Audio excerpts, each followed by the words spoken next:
Hey, welcome everybody to the Synapse Philosophy Group. We are breaking down Stephenson's textbook. We just finished Principle 21. We're on page 259 doing Article 207 in the senior text. We've got Stephenson's. We're really breaking down innate intelligence and spirit. And this one is, we were just going through it a little bit before we started tonight. And I really like this segment. And once again, we have our master reader, Alan, doing. And if his internet glitches like it did a few minutes ago, I'll pick it up. All right. Or we have Steve as number 2. He said he was seconding the whole motion here. All right, you guys, I'm ready to rock. You ready? You ready, Alan? I'm ready to roll. All right, let's do it. If you can hear me.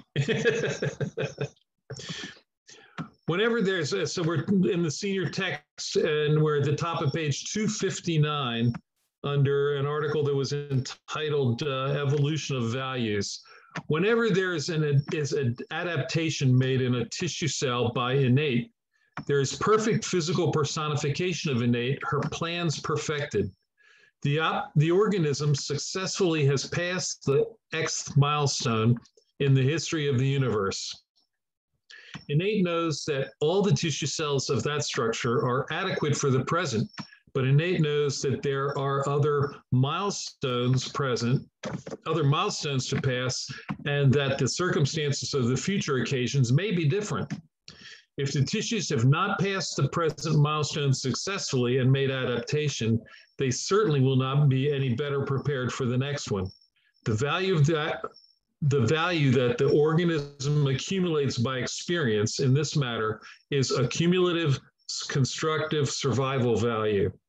The organism now is ready to do easily what it did the first time and to withstand a greater adversity the next time. The essence of these values is inherited by succeeding generations of that organism.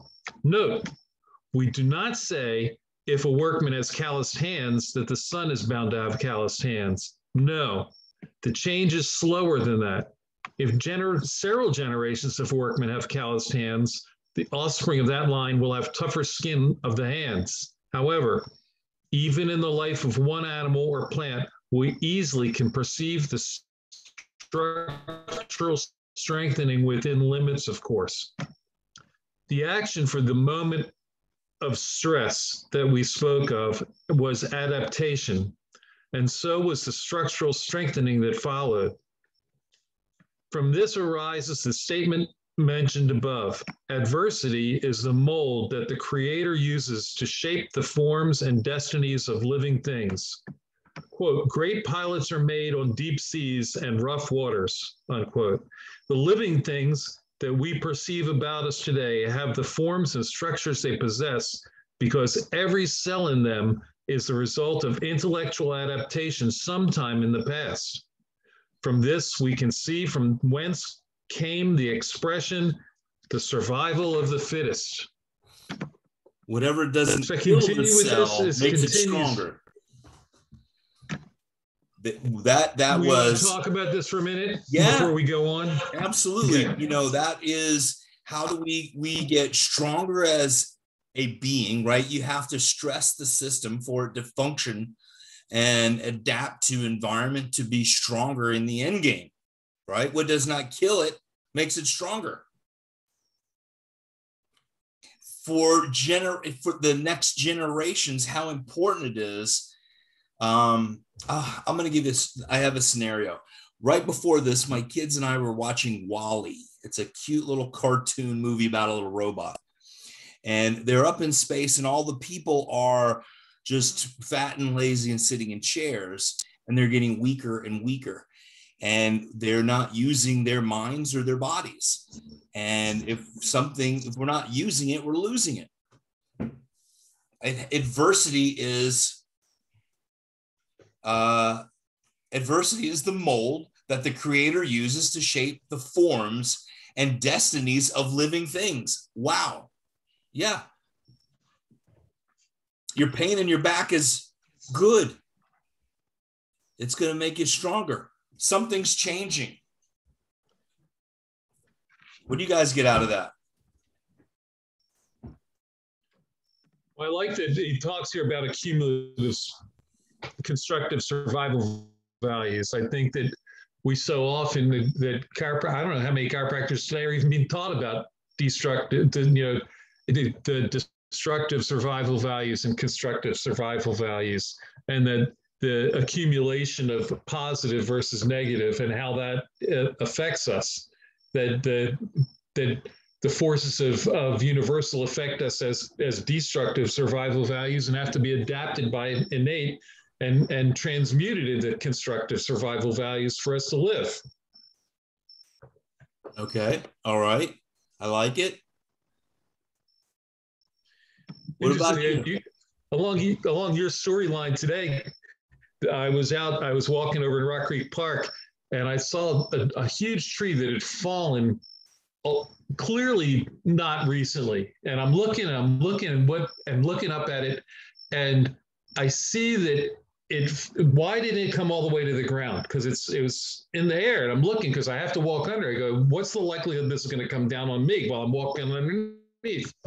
And it actually had a forked branch like this, and it was leaning against what looked like with two trees, where it had hooked across on that. And as I looked down the trunks of those trees, the one tree was literally bent at the bottom, and it clearly had been caught when this thing fell and pushed against the other, probably when it was somewhat younger, and it's grown now and just has a curved bottom, and then it's grown straight up from there, where it's adapted to the force that came into it and bent it, and it survived and went on. I love that.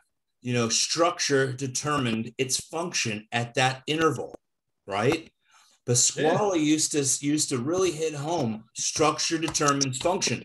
And when he was very ill, his structure was changing to handle the vibration that he was receiving. All right. Legs turned black. He could barely walk, but he was in a transformational mode, and they healed up because he was changing his structure. And when I'm thinking about this more as you were talking, and I was listening, and it made a lot of sense that how our structure is, the stronger our structure is, the better we function. But it also has to go under stress. If it's too much at ease, we're not using it, we're losing it.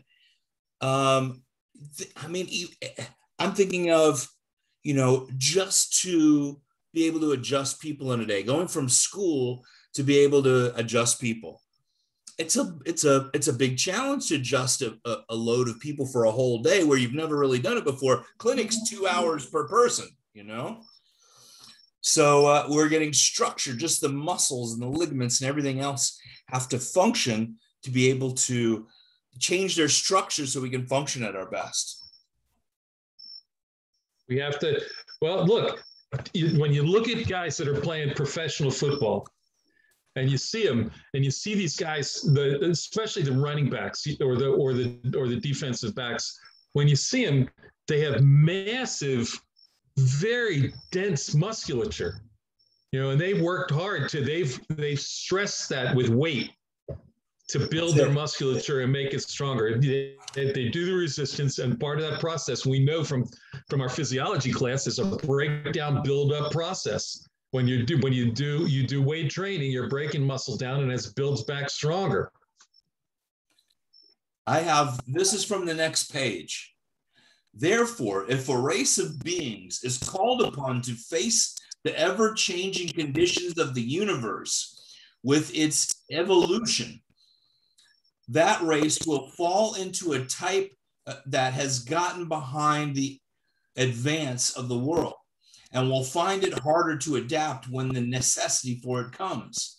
That is what happens to the dinosaurs, being able to adapt, overcome. That's pretty interesting there, that we have to have a stressor.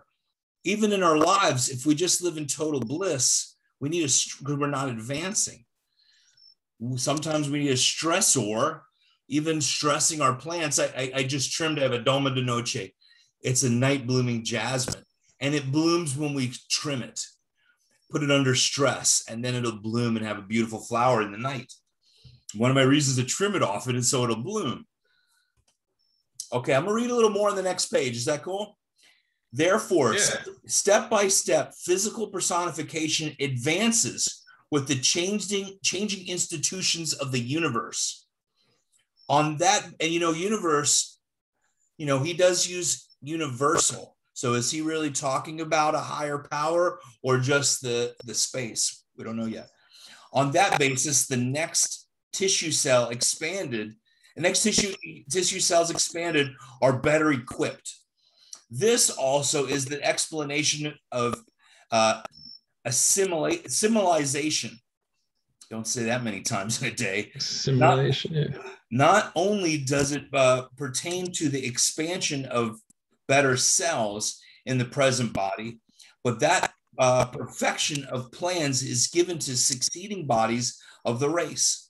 Should there be a failure of adaptation for any reason, because there is no cell for it or because subluxations prevent it, okay, now we're getting into it, there will be no survival value for inheritance.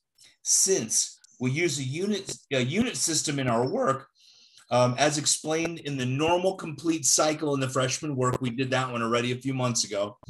Likewise, we might say that survival value is the unit of evolutionary value. Very interesting. Positive values transmitted to posterity as a foundation to build better. All right, the next one's principle 22. Okay, we kind of worked through that. Anybody have any questions or want any clarity or have any more insights? He does a pretty good explanation, if you ask me. I mean, sounds pretty good. Anybody? We can move on to principle number 22 then. All right. Alan, how about that? You got the quality of innate intelligence? You're glitching a little bit. I'll do this one, all right? Okay, on page 261, the quality of innate intelligence, principle number 22, article 339. There is 100% of innate intelligence in every living thing.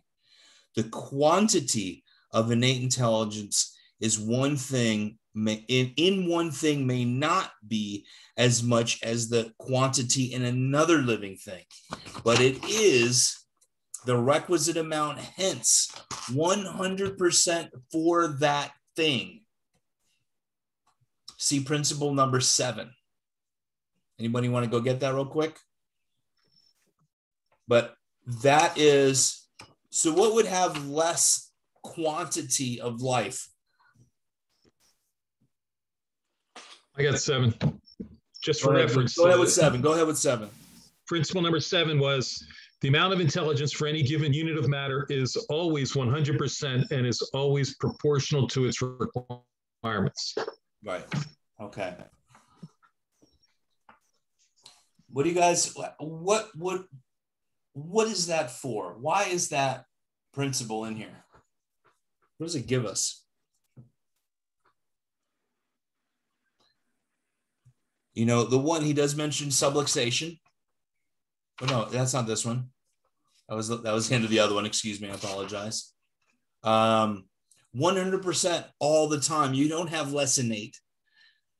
Subluxation is not less innate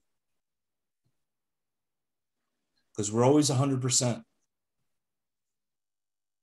Muted. I'm sorry. There we go. It's different in the. Go on, Steve. We skipped over a cumulative survival value. That's a huge thing. We talked about that. I thought we did that. We were doing that. I know, but the deal is that here's a concept of that. Go ahead. Your memory, you can't remember.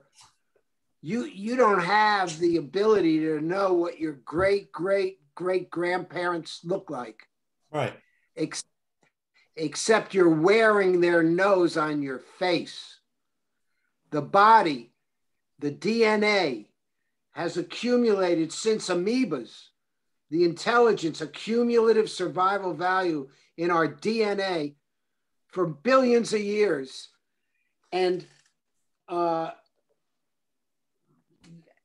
body and the DNA is like from here to Pluto and back. Twice the size of the diameter of the freaking solar system is information accumulated. This conversation we're having is being recorded in the cells.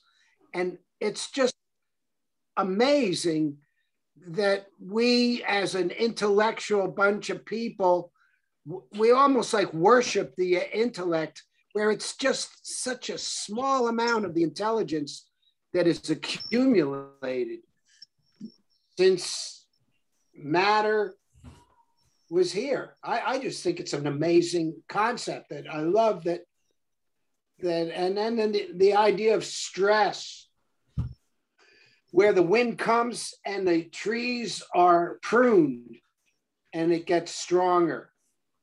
All of this is learned over millions of years. And I just wanted to to me, a cumulative survival value is we could spend a year on that. I'm sure there's been books written about it. Absolutely. Absolutely. Volume upon volume. It's funny you should say. Go ahead, Alan. It's funny you should say something about the trees, Steve, because I was looking as far as adaptive changes, and I have a picture, and I don't know if it's going to show when I put it up against my camera, but this was taken on the coast of California about a year ago. And can you see what the trees are doing there? The wind is blowing the trees, and they all adapt. They all adapt to lean away from the wind. Yeah. Yep. Yeah. I have a picture of that same picture in Southern California. What has less life? What are we, the quantity of life. Quantity is a value of amount, right? Would an insect have a less quantity of life?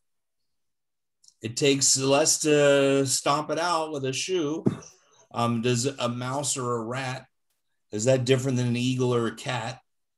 I'm not Dr. Seuss here. I'm not going to rhyme this whole thing, but I mean, has anyone read Sennett's textbook of human adaptability? No, I haven't. I have not. I have it. I think I have it, but I haven't read it yet.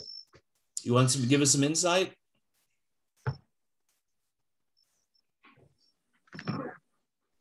So, yeah, I don't have any insights on that one. I don't own it, but I thought about getting it. Well, maybe we should all get it. It says here it's talking about the quantity of innate, which is not necessarily the quantity of life, but the quantity of innate may be different in different living things, but it is always the exact correct amount for that living thing. There may be less innate and less expression of innate in a fly than in a human being, but it's the perfect amount for the fly, just as the amount that's in you, Haig, is different from what's in me or Steve or Dave or Alex or John. Because that is an important concept that we don't necessarily think about. We think of sometimes maybe lower forms of life or something like that, But yeah, I mean, I think it's an important, when you're trying to understand a subject of innate intelligence, it's an esoteric thing that we're never taught anywhere, right? Besides chiropractic, that it's such an important value. I mean, you have to understand every part of it. And it makes perfect sense. You're right.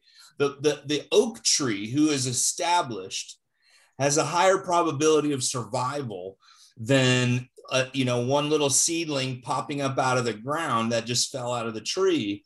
That's probably going to get mowed over and doesn't have a high level of survivability. Munched by a deer. What's that? Munched by a deer. Munched by a deer, absolutely. And where that oak tree has stood the test of time, it's stressed through weather and storm, and it's shown that it can survive weather and storm, and the sunshine. And, it's not just about, rainbows and kitty cats. It's about, you've got to do the work. We've got to get up, use this thing. For me, I'm finding inspiration. And yet the innate in that sapling, yet the innate in that sapling is perfect and allows it to adapt over time. Bingo. To become that big oak later. And if it's nurtured and given the right amount of stress, too much, it's done. It can be its own mighty oak tree. Yeah. Yeah. I get inspiration from that. We got to do the work. No matter how hard it is. You've got to do the work. You got to get up and do it. As we age, this is from Alex. As we age, is it a matter of limitation of the matter or a loss of adaptation? That's a good question. What do you guys think? The limitations of matter allow for the diminished adaptability. The innate is always there to allow the adaptation to occur and knows what needs to happen. But as we age, there are things that happen in our bodies that allow that that diminish our ability to resist or to respond in some aspects. I noticed that no matter how much hand cream I put on my arms, my skin is drying out a little bit as I've aged to be. I'm 70 now. So I get there's things that are happening to my body that I go, oh man, really? I can't do that. It's harder to do that. I can still do that, man. And you make yourself do things. Like I was on my hike today. I said, I'm gonna do these hills, and you make yourself go through it. It's harder than it used to be. I used to run those hills. Well, you also priorities are shifted because you have a greater wisdom.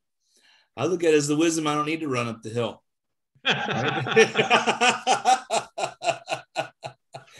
Alex said, just getting started in life, brother. Okay. I want to take a pause for one moment with you guys. Okay. Because once we're done with the 33 principles, we're not far off. I'm thinking about now, Rational Bacteriology is an extremely important book in chiropractic, written by 3 chiropractors, Werner, Watkins, and Wynant. And they were famous back in the day. And one of them was Pasquale. Werner's Pasquale's one of his teachers. And R.J. Matthews or Watkins signed my book here. And I can send it on a PDF. And one thing I'd like to do eventually with this group, if we get this reprinted, okay, because it's important. Bob Crystal, he had Werner's other book. It was these same guys wrote another book. It was, I have it around here. I can't think of it. Alex, do you remember what that book's name is? Did you get one of those? Bob's not on tonight, but from the same people, because it was such an important book. Pasquale had us read it and we reprinted it. But Rational Bacteriology, where it is poignant for the time. There's this one, and anything can cause anything. And William David Harper wrote this about D.D. Palmer. And this is about the thinking of D.D. Palmer. He was the former president of Palmer at Texas Chiropractic College, which has gone way off track since this guy in Pasadena, Texas. But he wrote this, and it's a lot of good DD stuff in here. And I could send this out to everybody as a PDF as well, because I have both of these in PDF. So I was thinking of, either DD, the other one's not such bad reading. And he also goes through Speransky. I don't know if you guys ever read Speransky's. I used to sell these. I sold 100 of them in a year because they're so important. This is the basis and theory of medicine. And he basically proves chiropractic behind the Iron Curtain. And it's an amazing book because his only goal was, healthy Russians. Let's do this research. And he was a researcher with Pavlov. And then he did nerve tracing, and viruses really transferred by nerve, not by blood, all those different things. Pretty interesting. So I got a copy. He got a copy for me. That's cool. Well, what this is the Cliff Notes of Speransky, which is such a pain in the ass to read. These guys outline and pull all the really cool stuff out of it. So those are my thoughts. Go Go ahead. Was that Pasquale teacher you said? Pasquale Werner. Yeah, exactly. One of his teachers. So that was written, what, in the 30s? This one, yeah, probably something like that.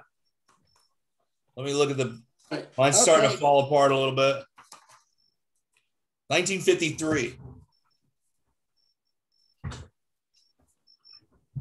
All right.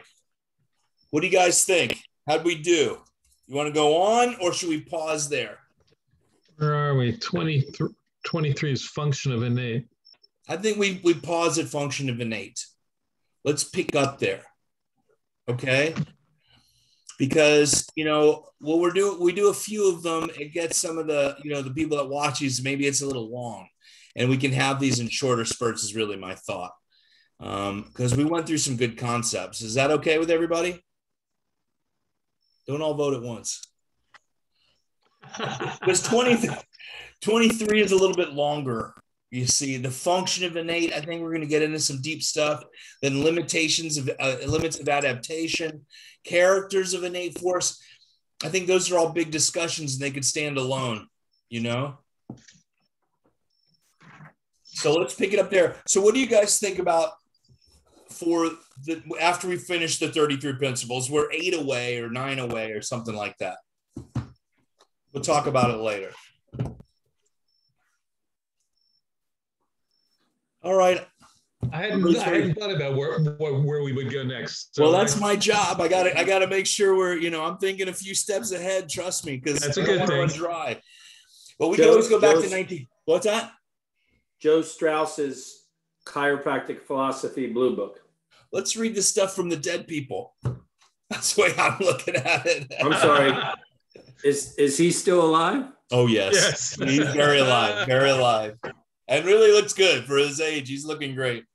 Didn't he survive? Didn't he have a stroke? He may have. Yeah. Let's pray for him. God bless him.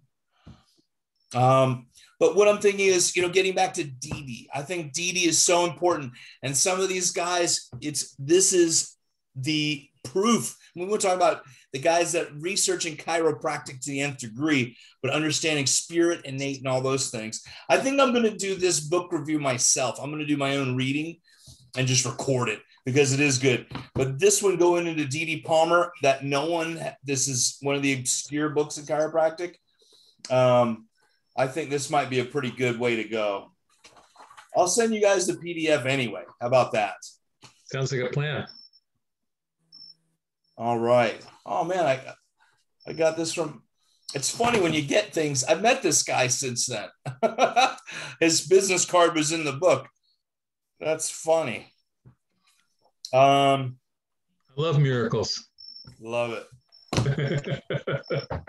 Gentlemen, and you know, everyone, I appreciate you. This was a fun night, had a good time. And we broke down chiropractic in a way that not many people get a chance to talk about it with their friends. That's what we're doing, right? You know, talking chiropractic with our friends. So I appreciate you. Anybody else have any closing statements or anything you want to say? Yeah, why we ended at 8:35? Well, I mean, because, you know, in making these, I think we're at an ending point for this, for to start at number 23. Nobody was saying anything else. You didn't have anything to go on. So I made the executive decision. You guys want to keep going? I think it's too late now. It's too late to start the next one, I think. Yeah, because you want to end in 10 minutes or so, 15 minutes. So that wouldn't do justice necessarily to function. Yeah, the function of innate is extremely important. That's a whole one by itself. As a matter of fact, we should all read that one and come back next week where we're not reading it for the first time. You know, I read these and I outline them, but you know, we should all have something to discuss on that because now it's getting into the deeper stuff. You know, these principles are important. Okay. All right. So everyone's really chatty tonight. So, go ahead, Steve. Why don't you read the top of 260? I did that. Yeah, we skipped. Oh, you want me to read the poem? I'll read you the poem. Steve, I will read you a poem any day. How about that? All right. The tree that never had, you know what? My eyes are so squinty when I laugh, I can't read. So, the tree that never had to fight for sun and sky and air and light, that stood out on the open plain and always got its share of rain, never become a forest king, but lived and died a scrubby thing. The man who never had to toil, who never had to win his share of sun and sky and light and air, never become a manly man, but lived and died as he began. Good timber does not grow in ease. From Better Homes and Gardens, April 1927. Now that does sum it up right there, Steve. It really does. You know? And someone told me years ago, before I had kids, that an old man, not an old man, but my friend's grandpa or somebody said, you know what? Your son is not your friend. You got to push him. You know, and I always took that as to make a man, you got to push him and strive for more. And same with a woman. I'm not saying just a man, but just man and woman. I always took that as for myself as well. I've got to be uncomfortable, which I'm uncomfortable a lot. Oh my gosh, just doing this. Okay, guys, I'm the only me and Alan that no one's really talking much. All right, I love you guys. Well, all right. Well, I'll share. Since we have a minute, I'll share good news from my end of the world here. My son had his. He's working on a PhD in philosophy, and he just had his first paper published in the University of Chicago Press Ethics Journal, and the title is "Promises, Intentions, and Reasons for Actions." Beautiful. So wow. I'm a proud papa. Yeah, you are. He got his first paper published. He's working on his degree. You know, it's so cool. Is it undergrad or is that a graduate paper? No, it's a PhD program. Oh, it's PhD. Oh yeah, good for him. Beautiful. He's in his third college. Very nice. But at this point, not to scare you, Haig, you see, because at this point they're paying him. It's not coming out of my pocket. My son's 5.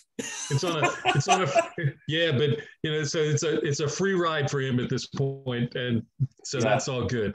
That's fantastic. That's fantastic.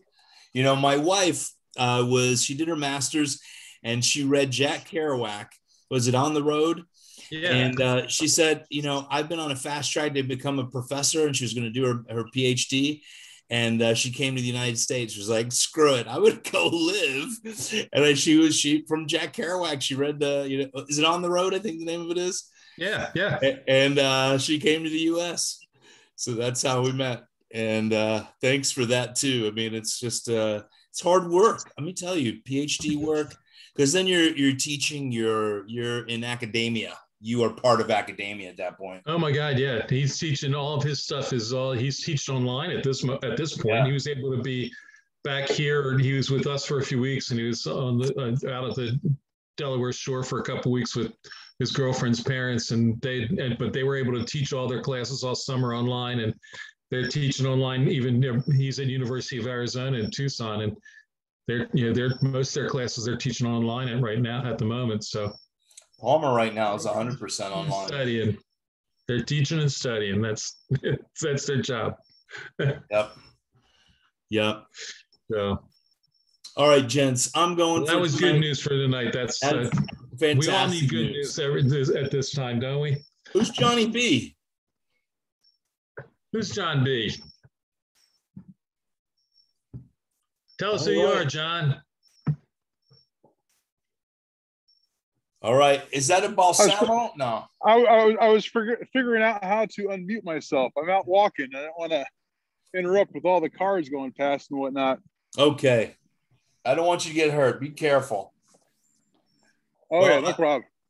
Well, I hope you got your steps in. I hope you got a little bit out of tonight. We do a lot more of this, okay? Join us sometime. Absolutely. So, John Braithwaite, I've been to 2 DE so far. Great. Really absorbing stuff. Dave Cernoff, threw out an invite about philosophy night. And I was like, oh, I'll go ahead and listen in. Sounds right up my alley. Sounds good. Awesome. We'll be here next Tuesday at 8:00. And it's a discussion. So this is for all of us to grow with each other, because there's nobody right and wrong. And so, if you want clarity on something, this is the place to do it and, talk through it because it's for the people, service of the people. All right. All right, guys. Good night. I love y'all. Y'all, I had to throw y'all in there. All right. For Dr. Sid. Good night, guys. Love and appreciate you. See you next week. Hi, Pie Dave.